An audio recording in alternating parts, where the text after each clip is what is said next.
Saat itu Sorim memanggil Yongbuk. Suaminya membelikan sebuah sepeda untuk istrinya ini. Sorim berkata, belajarlah bersepeda. Tapi Yongbuk berkata, lain waktu saja, tolong ajari aku. Yongbuk tahu suaminya ingin istrinya menguasai banyak hal saat nanti dia sudah tidak ada di dunia ini. Perlahan Yongbuk pun mulai lunak. Di sore hari ketika Sachiko belum juga kembali, dia mencarinya ke dalam hutan dan sungai. Ternyata Sachiko sedang berada di tepi sungai dengan kaki yang terluka. Di sini Yongbuk mulai perhatian dengan selir suaminya ini. Dia mengobatinya dan menanyakan bagaimana keadaan bayi di perut Sachiko. Meski sempat tersenyum, Yongbuk kembali mengomel Sachiko seperti biasa, membuat Sachiko kesal dan menarik cincin di leher Yongbuk dan membuangnya. Dan itu dibalas Yongbuk dengan melempar sepatu Sachiko ke air. Setelah mendapatkan kembali cincin peninggalan orang tuanya, Yongbuk menjadi tak tega melihat wanita hamil ini. Dia malah membantu mengambilkan sepatu yang sudah dia lemparkan.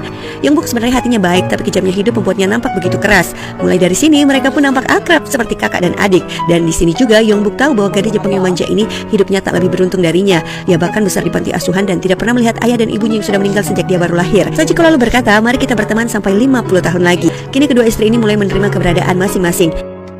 Kini mereka hidup akur dan bahagia. Sampai ketika Sachiko melahirkan, Sorim terlihat diam saja, tak menjawab. Apa yang terjadi pada Sorim? Kita lanjut lagi di next part. Sungguh tragis. Saat istri keduanya melahirkan, saat itu juga sang suami pergi untuk selamanya. Sorim duduk dan menunduk, tak lagi bersuara. Padahal baru saja kedua istrinya Yongbuk dan Sachiko menjadi akur setelah perseteruan mereka sebelumnya. Tapi kini Sorim meninggal karena penyakit TBC-nya dan meninggalkan kedua istrinya juga bayi mereka yang baru saja lahir. Yongbuk hanya bisa menangis sedih meratapi satu persatu orang pergi meninggalkan dirinya. Kenangan terakhir bersama dengan suaminya tentu tak bisa dia lupakan begitu saja, membuat Yongbuk kalut dan membakar semua barang-barang pribadi Sorim. Betapa paniknya Sachiko ketika melihat Yongbuk mencoba untuk mengakhiri hidupnya. Sachiko menolongnya dan menangis, memeluk istri pertama suaminya ini sembari berkata, tolonglah, tetaplah hidup.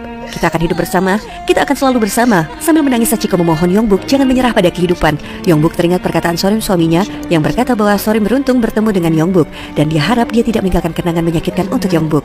Yongbuk tak tahu harus apa lagi, harus bagaimana lagi. Dia hanya bisa menangis dan menangis saja. Hari-hari mereka pun berlalu, mereka berdua harus menghadapi kenyataan bahwa kini mereka adalah seorang janda. Kini Sachiko meneruskan keinginan mendiang sang suami yang ingin mengajarkan Yongbuk untuk bersepeda. Yongbuk ketakutan, tapi Sachiko terus menyemangatinya untuk mempelajari hal-hal berguna dalam hidup ini. Yongbuk pun terjatuh saat menyadari bahwa sepeda ini tak lagi dipegangi oleh Sachiko. Mereka lalu bertekad untuk menjalani sisa kehidupan ini sebagai saudara. Tiba-tiba, Yongbuk berkata, Sachiko, kau jangan mati. Aku sudah muak dengan perpisahan. Sachiko lalu menggenggam tangan Yongbuk. Hei, kini kita hanya bertiga. Sachiko juga tidak mau Yongbuk pergi meninggalkan dirinya. Tapi kehidupan memang tak pernah bisa ditebak. Saat di tengah malam, saat mereka sedang tertidur, ada suara ledakan yang semakin dekat dan semakin dekat membangunkan Yongbuk dan bayi mereka. Lalu suara sirene tanda bahaya pun bergema. Perang Korea dan Jepang kembali pecah. Suasana kala itu langsung berubah mencekam. Mereka harus lari ke tempat persembunyian warga bersama dengan para wanita lain.